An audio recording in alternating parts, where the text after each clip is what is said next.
Well, welcome, South Bay Church. So glad you guys are joining us today. I want to welcome those of you in Sunnyvale, my community. Thanks for joining us there as well. And South San Jose campus, you know, your pastor Philip boasts about you all the time as well, how obedient, how exciting you guys have been, how that campus is growing, and you're inviting your friends to join. And then North San Jose, welcome as well. Glad you guys are joining us. You know, I want to applaud North San Jose campus as well because we've shifted services at the North campus, and I hear that a lot of people made the shift out of our primetime services to make more space for people that are exploring God and for people to invite their friends to join at the services that are most packed. So thank you for those of you that made that shift. It is awesome to see that you took that step. Well, hey, we're in a really cool series. Our series is really about what's next for our lives and for our church. And the cool thing about this question is that it's a question that we all ask. You might be even not a person that affiliates yourself with our faith community or with Christianity, but you often also ask the same question, what's next for my life? And sometimes it's in a job transition of some sort, and you're trying to figure out, okay, what do I do now with my life? Sometimes a new relationship, or you found out that you're pregnant, or you're trying to make a big shift in life, or you're retiring, and you're asking this question, what's next?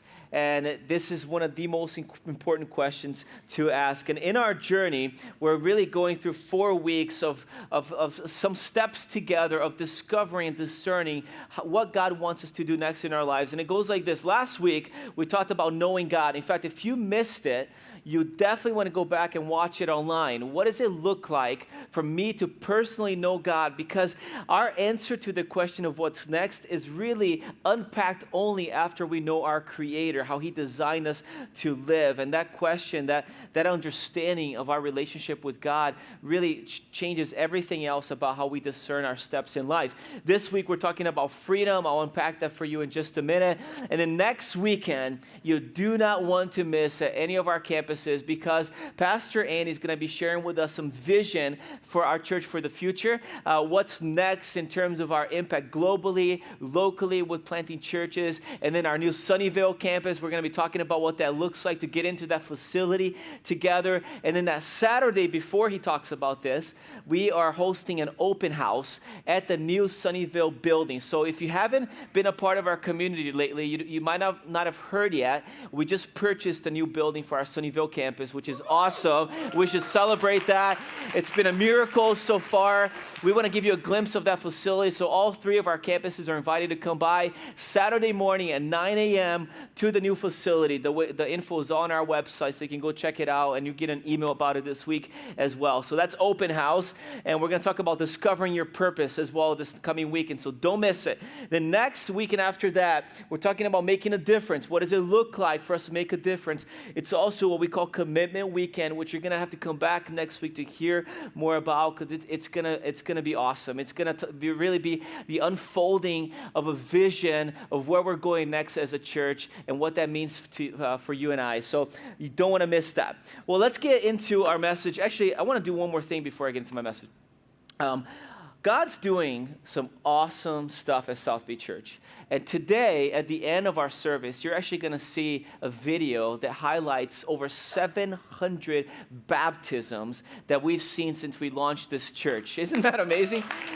17 of those were just last weekend. And I wanted to pause for just a second and give all of us a chance to honor our pastor. It's Pastor Appreciation Month this month. And we want to give him just a shout and a praise to God for him as well. And for Stacy.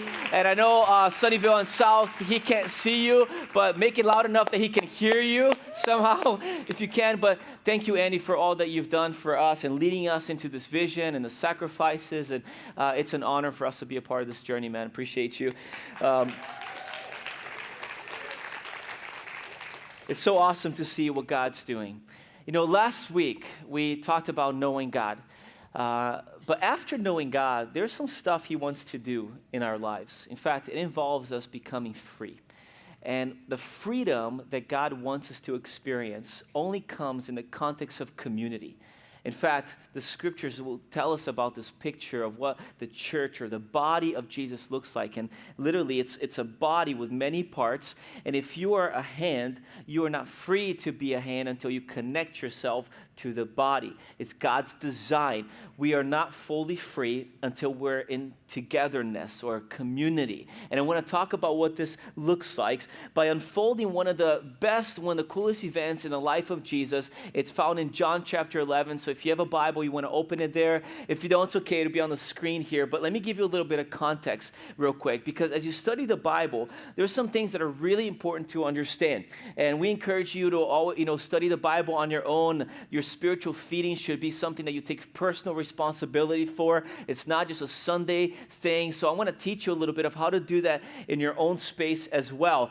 But when you look at the life of Jesus, his teachings and the events in his life, they often spoke of something much greater than just the physical event that they were experiencing. So for example, there was a time that Jesus walked by a fig tree, and he looked at the fig tree that had no figs, and he cursed it, and he said, "May you never have figs again." And then people around are like, "What did that fig tree do to you, Jesus? Why is he so upset at the fig tree?" And see, the point was not the fig tree. The point was he was telling them of something greater. He was basically saying, just as the fig tree is created to produce figs, and when it doesn't, it's not fulfilling its purpose, so you are created to produce good fruit, and when you don't, you're not fulfilling your purpose. The physical was illustrating a greater truth. You see, one time Jesus coming to the temple of God, the Jewish temple, and he sees they had turned it into a marketplace to make a buck out of people and take advantage of others. So he starts to turn tables around, and he was angry at what was happening. And some people were puzzled, why is Jesus doing this? But see, he wasn't just talking about the physical temple. In fact, he says, "My temple shall be known as a house of prayer, not a place for thieves." And he was saying something to them way beyond the physical. He was saying, look, the human body is really where my spirit is going to live. And you need to understand that the human body, my temple, also cannot have corruption. And if there's corruption, you need to get rid of it, get it out of the house. You got to be known as a person of prayer. See, the physical would illustrate something much greater. And in this text, it's very similar. Now, we're going to look at the story of Lazarus and this event that happened. And Lazarus is known even in this day as the man that was raised from the dead. So Jesus literally raised him from the dead. He was dead for 4 days or so, and then he came back to life. Now, the cool thing about this is we're going to get a glimpse into the community of Jesus. And sometimes, in a lot of the texts that you read, you don't get this, but this is like the most detailed miracle recorded in the Bible. Because I believe God wanted to be intentional in helping us understand what this community looked like. And what we think is the climax of the story or the event is actually not quite the climax. And one thing I love about this is that it shows emotion in Jesus' part, and it's also a historical event. In fact, if you go even to this day, you can go visit Lazarus' tomb. And people go there, thousands of people a year go visit what they believe to be the place where Lazarus literally was inside dead for 4 days and then came back to life. It's a historical event as well. Now, Here's what's been happening behind the scenes before we get into the text. Martha, Mary, and Lazarus were brothers and sisters. And they were described all throughout the scripture in little glimpses as being like some of Jesus' best of friends. This is the Mary that later on, if you've studied the scriptures, you see she poured perfume at the feet of Jesus and then wiped it with her hair out of gratitude for what he had done in her life. And they had deep affection for one another, all these friends. And so they were all brothers, sisters, and Jesus would often hang out with them. And Mary and Martha loved sitting at the feet of Jesus and learning from him. And now Lazarus is really, really sick. In fact, he's about to die, it looks like. And Mary and Martha sent messengers to Jesus in the town next door to say, Jesus, your friend whom you love is very, very sick. And then notice the reply of Jesus. When he heard about it, he said, Lazarus' sickness will not end in death. No, it happened for the glory of God, so that the Son of God will receive glory from this. In other words, what he's saying is there's more to this sickness than you can see. There's something he's going to unveil. There's something he wants to teach. There's something he wants the people to get, you and I to get from this event.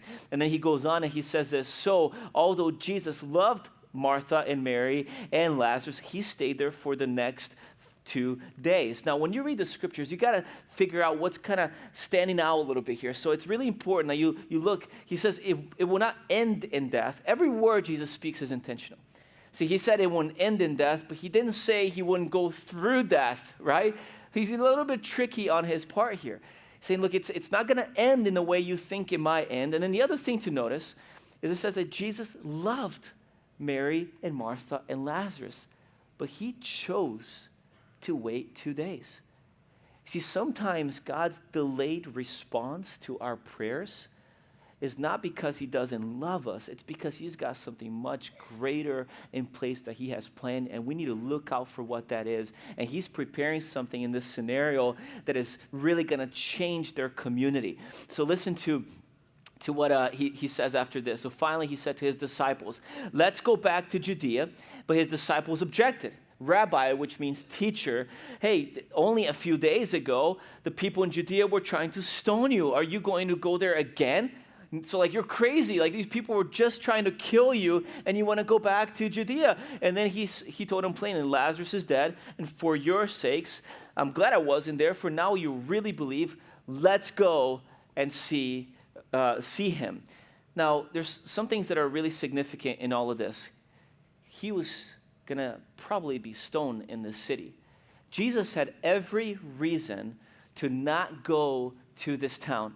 In fact, not only were people trying to kill him and his disciples there, but we see that it was like a 2-day journey there. So if you look here, this is where Jerusalem is, where Jesus is, and Bethany is right here. So this is the Dead Sea right now on that side of the world, and it would be about a 2 or 3-day journey to get to Bethany.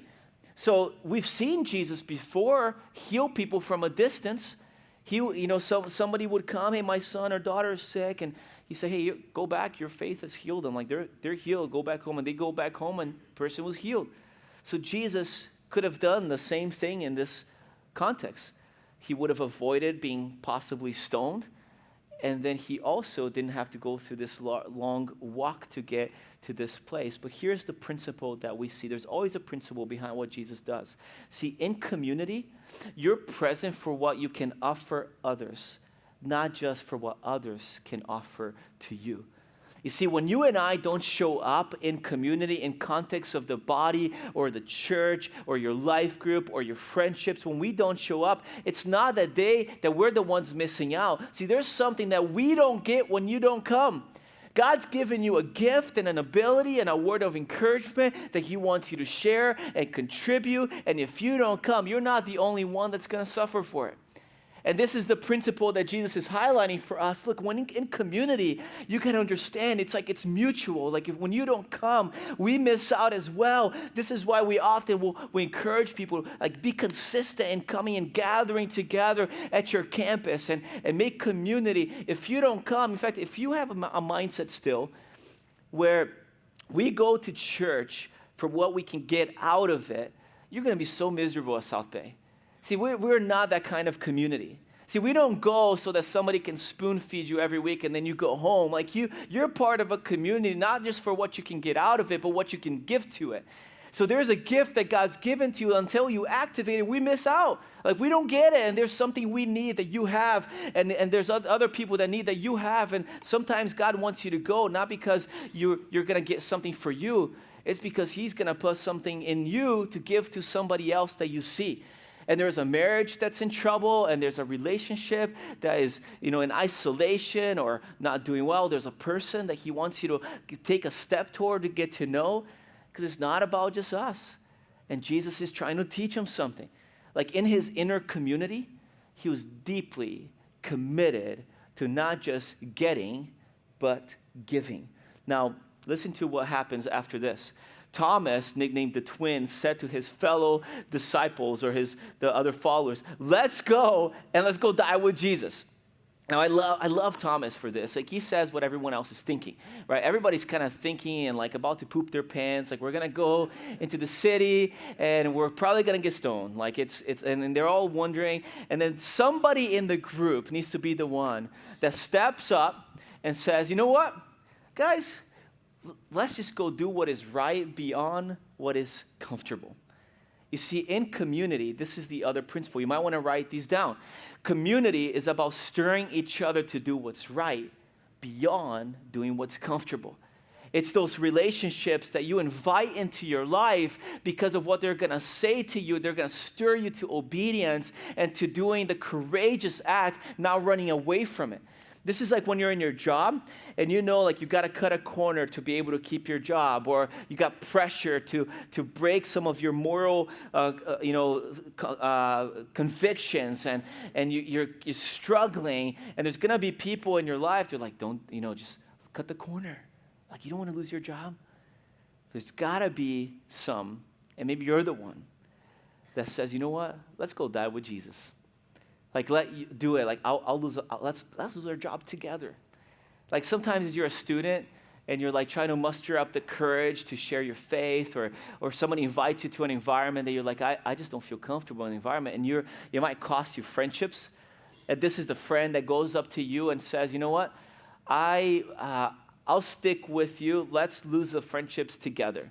Like, let's go die with Jesus. Like, let's give him all we have. See, in community, you participate and you do life together because you're going to stir each other into obedience beyond what is comfortable. That's the way of Jesus. Now, this is what starts to happen after this. When Jesus arrived at Bethany, he was told that Lazarus had already been dead in his grave for 4 days. So you might want to remember 4 days right here, okay? So he waited took probably about 2 more to get there. It's been 4 days now that this guy's been dead.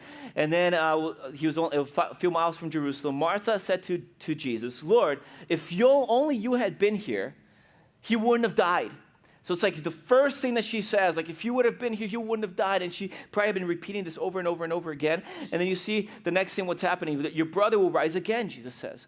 And Martha said, well, he will rise again when everyone else rises again. See, they had a common understanding where in the end days that, when the Messiah would come and, clean up the mess of the world, that everyone would rise again into eternity. So she was kind of connecting the dots in that way. But then he said to her, I am the resurrection, and I am the life. Anyone who believes in me will live even after dying. So he's kind of painting a picture for her. Everyone who lives and believes in me will never ever die. Do you believe this, Martha? And she responds to him, yes, Lord. She told him, I believe. I've always believed you're the Messiah, the Son of God, the one who came into the world from God. So she just professes her faith in the midst of her brokenness.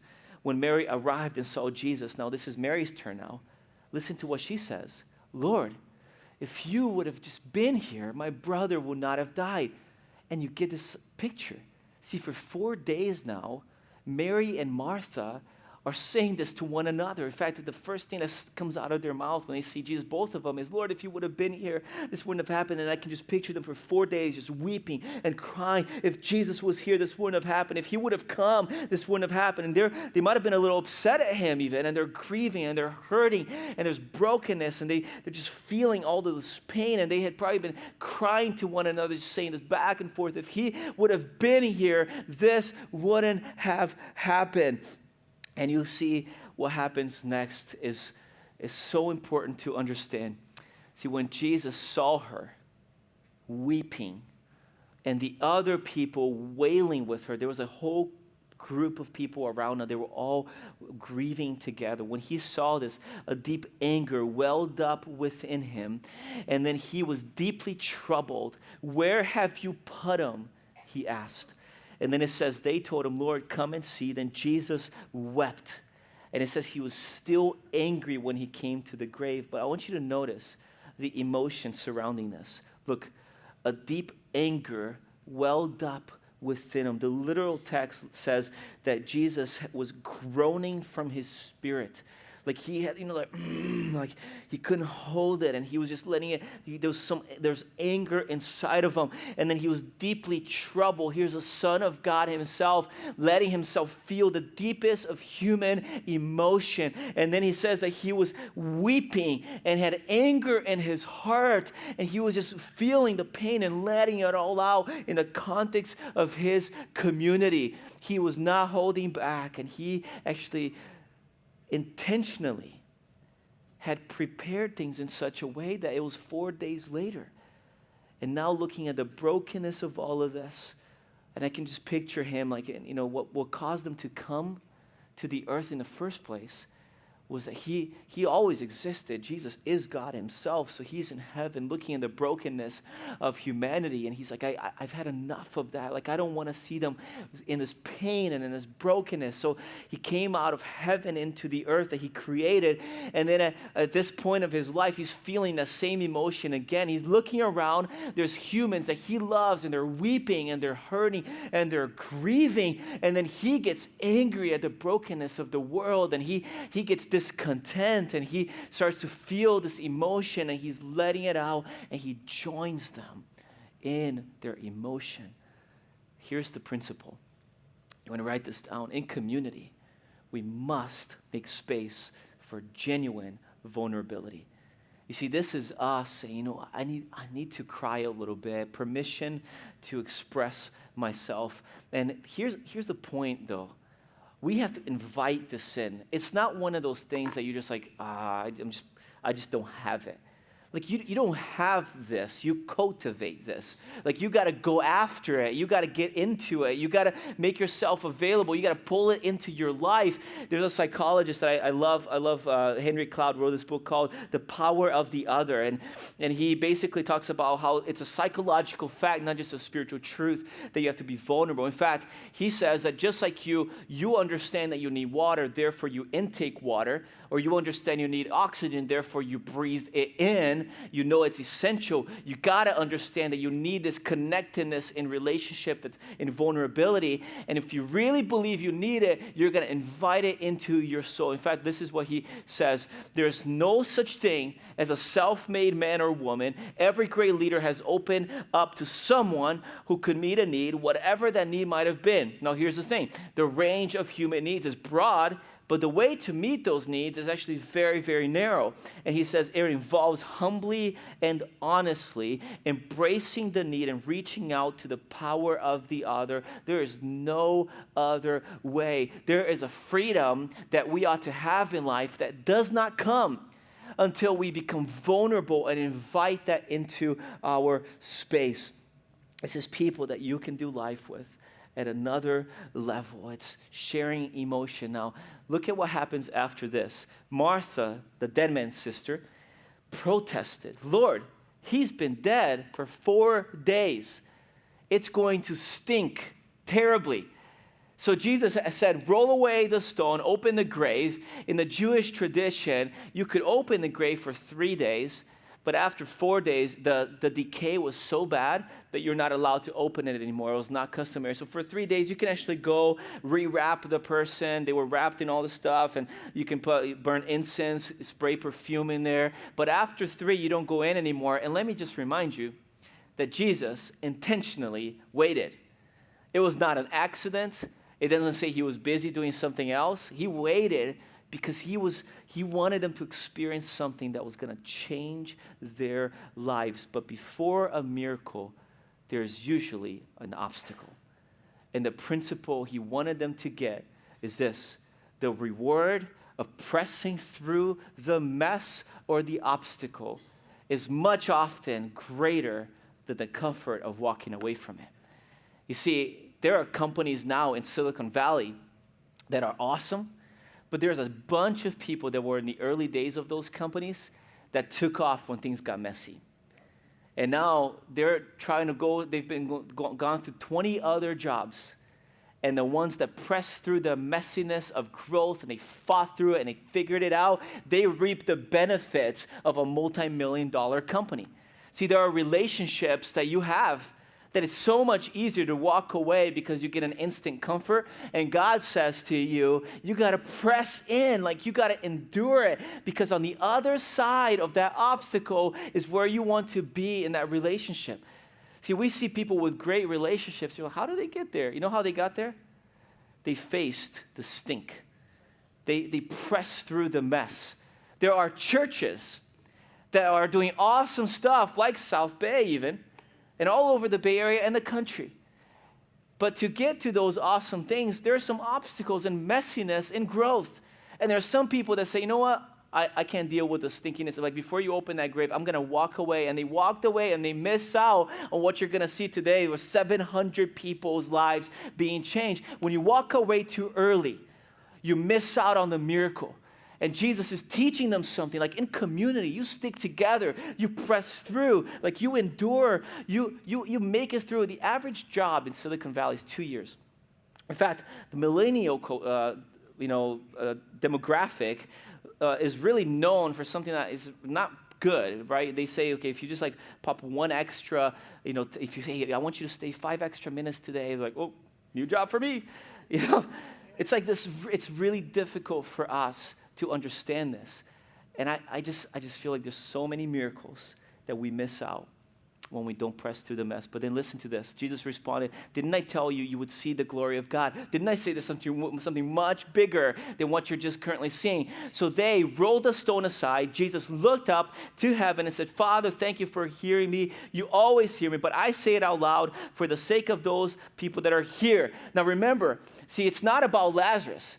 In fact, it was never about Lazarus. Lazarus still died, by the way. He was resurrected, but he still got old, and he died. It was not about Lazarus. It was about the community. In fact, even the prayer of Jesus at this point, he's like, Father, I know that you hear me, but just so that they experience what's about to happen, I'm going to say it out loud. And then Jesus literally says this, Lazarus, come out. And the dead man comes out of the grave, wrapped up in his head and his feet. But I want you to notice something. He was alive, but he was not yet free. And there are a ton of people that you took that first step.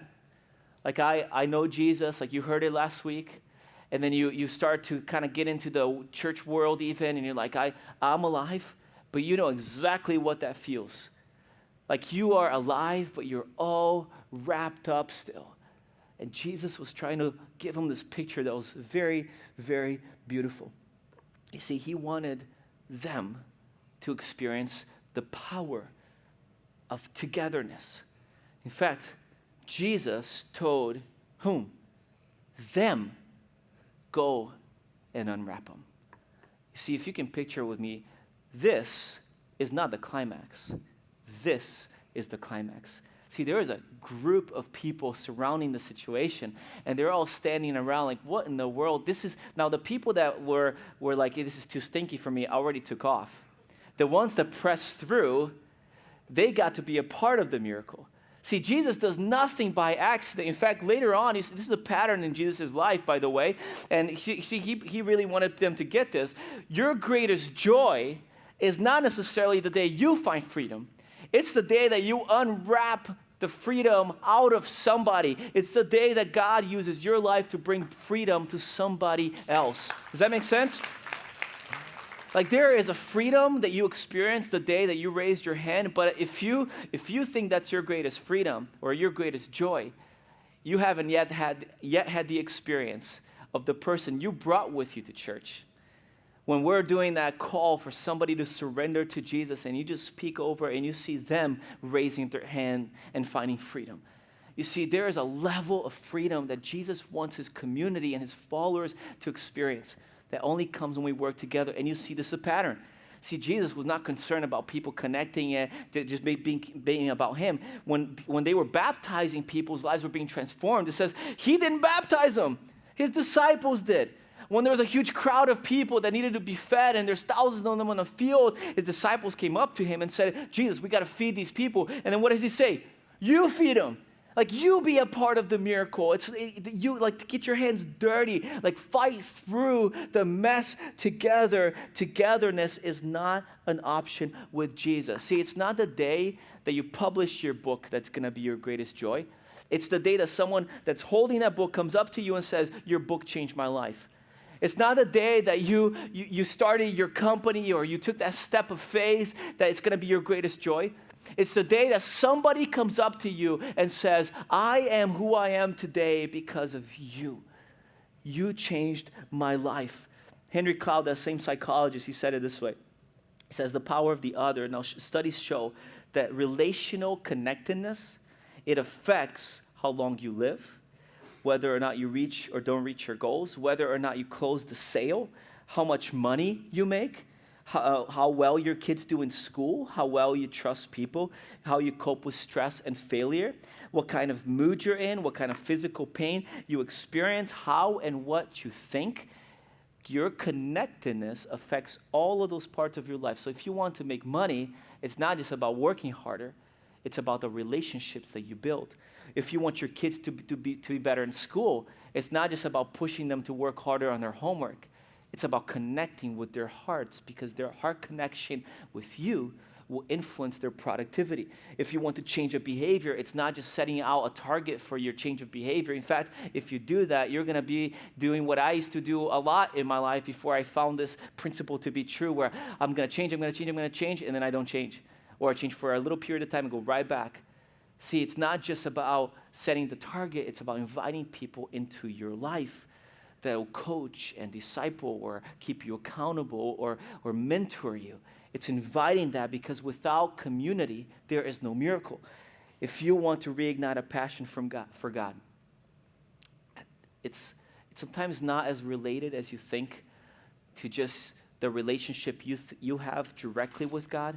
See, your relationship with God goes to a whole nother level when you say to him, use my life to bring freedom to others. And I want to have you watch this short video of a guy in my life group who went from a journey of being a skeptic into finding a band of brothers and community and what that meant to him. And then I'll close our time together. Let's watch. Hi, I'm Tarun, and I've been going to South Bay for a little over a year now. A little over 4 years ago, I lost my sister, Priyanka. She was my best friend and my primary purpose in life. But God used that tragedy to show me his grace. So I felt a peace so unexplainable, knowing that she was in a place with angels alike. Jesus was fixing my perspective. To see her again, I needed to make amends with him. And that's what eventually brought me back to church. So it was last year in August that I actually decided to come back to church. And so I walked into Sunnyvale for the morning service. Pastor Filipe happened to be teaching in person. And so I signed a connection card and I went home that day. Later that week, I actually got a little handwritten note from him that said that he was grateful that I had come in and hoped that I'd found it meaningful. And I thought that was really, really personal, so I wanted to get to know him, so I went back. But then I heard about life groups. And of course, there had to be one right outside my front door, hosted by none other than Pastor Filipe. So I thought I'd check it out, maybe make a friend or two, but instead I actually met a band of brothers. So after a couple meetings, Pastor Filipe at our life group asked if I'd be interested in serving on Sunday. And I was reluctant at first. Pastor Filipe didn't give up on me. He actually came back to me, I think it was the next time we met. And he said that he had a proposition for me where I'd have little to no contact with people. So I said, sure. So he asked if I'd be willing to sign up to help with the trailers in the morning at Sunnyvale. Little did I know that God was actually at work the whole time. He was actually getting me to walk before I ran, baby step number 1, if you will. Next thing I know, I'm actually serving on the lighting team of my own accord. I went from 1 life group to 3. I went from serving in the morning to serving all day. So I remember one Sunday morning at Sunnyvale during the huddle, we were asked to break up into smaller groups and really just answer one question, and that was why we were here to serve. And I hadn't really asked myself that question, but to my surprise, the answer just came out almost immediately. I said that serving on Sundays was the most fulfilling part of my week. It was only recently that I came to realize that it took the sacrifice of so many selfless people a year ago to get me to where I am today. And this is really why I serve, so that I can give that opportunity to someone else. As a result, I've had the opportunity to hear people's stories, and I've come to realize that I alone do not struggle, and I alone do not have to carry the burden. We are God-made, not self-made. He created us to have relationship with him, to depend on him, and to love him. And that's the best deal we could ever want.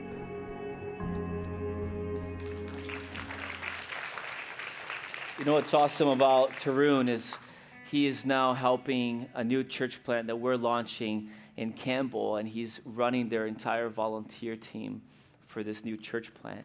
And you know, sometimes we don't understand that this type of community, though, is forged in the mess. In fact, there is this glimpse I want to give you of what happened right after this, a few days later.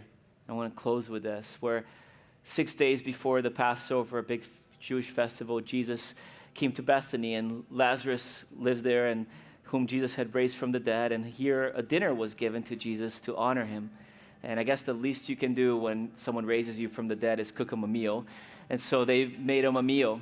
And you see this picture of them serving him, and Lazarus was among those reclining at the table with Jesus. It was a picture that, a term people would use for this sense of intimacy. And you recline with one another, and you see this real beautiful picture of community.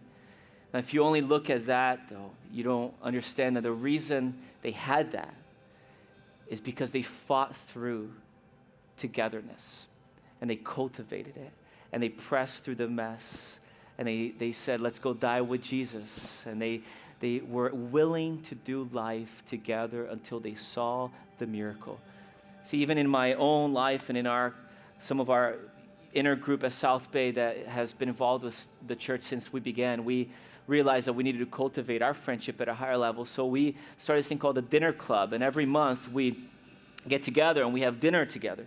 And oftentimes we'll post these pictures online that it's like a group of happy people having dinner together. And from the outside, you look in and you say, wow, these people, they're just really got it together. What you don't know, though, is that in between those 30 days and in the last 7 years, the reason we have community and we're still cultivating it is because we have sweated together, and we've had tears together, and we have fought together, and we wrestled through a bunch of messes together. And in behind all the pretty pictures you see online, there's a mess. And the challenge I want to give to you is actually threefold. And I actually want to ask you to stand with me at all of our campuses together as I give you this challenge, because I want you to focus for a minute on what God might be saying to you at this point. Because there's some of you that your step is saying, I need to know God. Before I find freedom, I need to just know my Creator. And this is your moment to just say, Jesus, I need you in my life. And I want to ask you to take that step and say, I'm going to go for it like Thomas. Let's go die with Jesus. I'm going to walk with him, and I'm going to do life. I'm going to take a risk. Maybe this is your moment. But there's some others that you've already taken the step. And now you're alive, but you're not yet free. And Jesus looks at you and he says, your freedom now will only come as you connect to the body. I've made you the hand, but now you got to connect to the arm. And there's something in you that you got to give to the community, not just take. And there's a level of freedom you won't experience till you join your life group and a team, and you get into friendships and you cultivate it and you call it into your life. And there's another category of you, and I felt really impressed to speak to you today, that you've already been in the maturing phase of faith. You've been in this for a while, but you've lost your joy. You remember the old days of joy, of being on fire for Jesus, but your heart grew cold because God is now asking you to be a freedom giver, to get around people that are wrapped up and unfold and get it out of their system and be used by God to do something significant. Do not settle for a life where your freedom is the only one that you rejoice over. There's way higher levels of freedom than that, and maybe the reason your heart grew cold is because you haven't engaged in the mission in the way God wants you to. And now Jesus looks at you and he says, go and unwrap some people. Lead a life group, serve, do your part, reach your friends that don't know Jesus, bring them to church with you. Let it be the seat next to you that experiences joy so that your joy is multiplied. And Father, as a community in 3 campuses across the Bay today, we want to commit ourselves to you. And I pray that you would speak, God, for those that are taking that step today of coming into a relationship with you. May they do it. Father, for those that need to take that step of freedom and be vulnerable and step into community and cultivate it, give us the power to do it. And for those today that just need to become agents of freedom in the world, I pray that you call it all of us. give us the boldness and the courage. Help us to be the friend that says, let's go.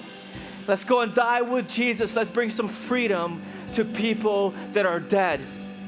In Jesus' name, amen.